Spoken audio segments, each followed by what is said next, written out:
Think positive. Welcome, or welcome back, to the Ghoul Ambrose podcast, GA for short. I'm your host, Prince. This is a space for inner work, self-improvement, self-discovery, mindset, accountability, integrity, reflection, and personal development. This podcast is built for growth, for honesty, and for becoming a better version of yourself one day at a time. New episodes drop every Mondays, Wednesdays, and Fridays. Today's episode is called In and Out. From time to time, I find myself present, then drifting off. Not in a dramatic way, not all at once, just enough to notice later that I wasn't really there. And that's what makes it so strange, because in the moment, it doesn't feel like anything is wrong.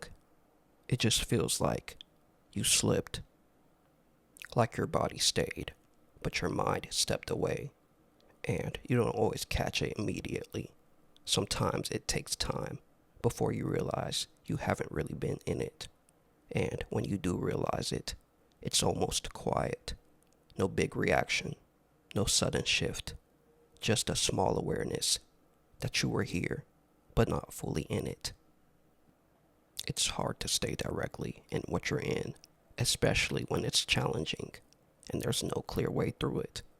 Because when something doesn't make sense, your mind doesn't want to sit with it. It wants direction. It wants clarity. It wants something solid. Something that tells you this is what this is and this is where it's going.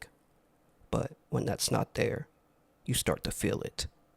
That pressure, that tension of not knowing, the kind that sits in the background and doesn't leave. No going back, but you don't really know what's ahead either.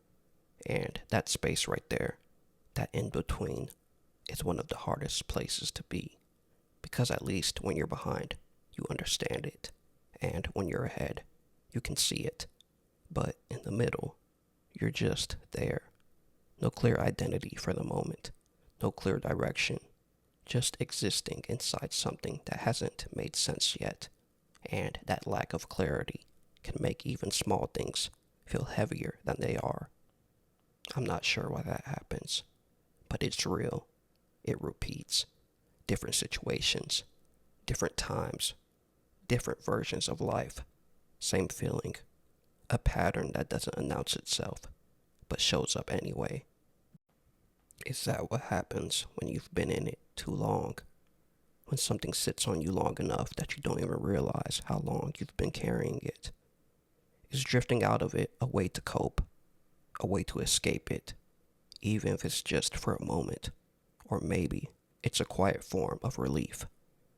Because when you've been in something for too long, it starts to wear on you. Not all at once, but over time. And without even thinking about it, you step out of it. Not completely, just enough to breathe again. Even if it's temporary.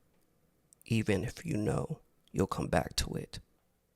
I leave it, then come back to it later.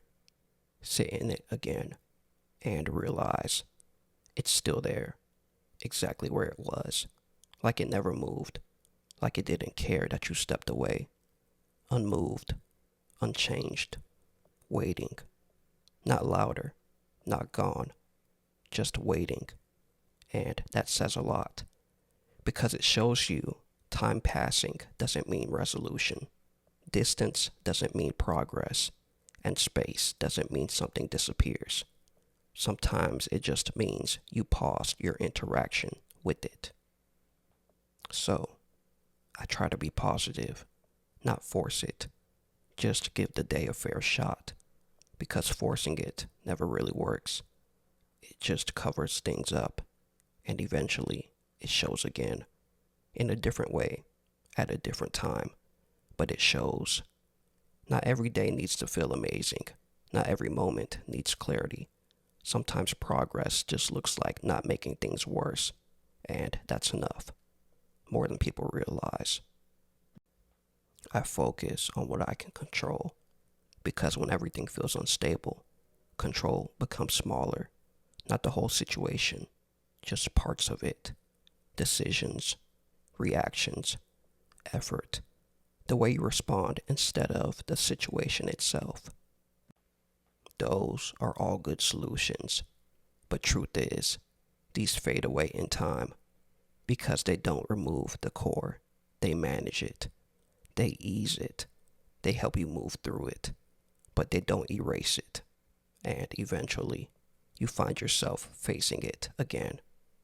That's why, still, I end up sitting in it longer than I expect, even with awareness, even with effort, even with understanding.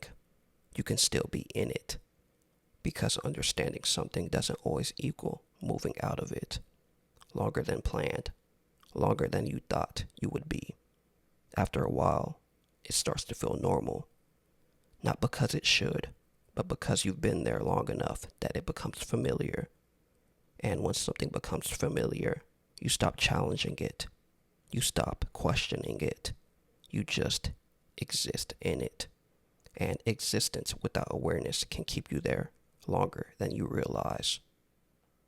That's how people get stuck without realizing they're stuck. But then something shifts. And it's never as dramatic as you expect it to be. Sometimes it's just a thought that lands differently. Sometimes it's clarity that shows up out of nowhere. Sometimes it's nothing specific at all. Just a feeling that something lifted. And I find myself out of it. Clear again. Like you can see again. Think again. Move again. And it almost feels strange. Because you remember how heavy it felt. And now, it's not. Only to realize this isn't permanent. Not the weight, not the clarity. Neither one stays. And that realization matters. Because it breaks the illusion. The illusion that whatever state you're in right now is final. When you're in it, it feels like it's going to last. Like this is just how things are. When you're out of it, it feels like you've moved past it, like you figured it out. But both are temporary. Both shift. Both change. It comes in periods, not randomly, but in cycles. There are moments where you're fully in it and everything feels off, heavy, unclear, unsettled. And then there are moments when you're out of it and things feel lighter, more stable, more manageable. And the shift between those two states doesn't always make sense. There's not always a reason you can point to. It just happens. In and out. It's like a game of back and forth. Once you recognize that pattern, you start to move differently. Not perfectly, but more aware. You stop panicking when you're in it because you know it won't last forever. And you stop getting too comfortable when you're out of it because you understand that state can shift too. Not in a negative way, but in a real way, because both states serve a purpose. Being in it forces you to sit with things you might avoid otherwise. It slows you down, makes you reflect, makes you face things directly. Being out of it reminds you what clarity feels like, what it's like to move freely again, to think without weight, and both together teach you how to move, not just forward, but through. So maybe the goal isn't to stay in one state, and maybe it was never about trying to control it either, because no matter what you do, you're going to find yourself in it again, and at some point, you'll be out of it again too. That's just how it moves. You can't lock yourself into clarity forever, and you can't stay stuck forever either. Both come, both go. And once you really understand that, you stop overreacting to either side. You stop thinking something's wrong just because you're in it. You stop thinking you figured everything out just because you're out of it. You just recognize it for what it is, a cycle. And whether you like it or not, you're moving through it every time, in and out. I hope you found something worth taking with you today. Maybe a new perspective, maybe a moment to pause and reflect. Thank you for being here and sharing this space with me. Your presence matters. If this resonated with you, share it with someone you care about because growth spreads through connection. I'll see you next time. Take care of yourself. Stay grounded. And as always, be safe.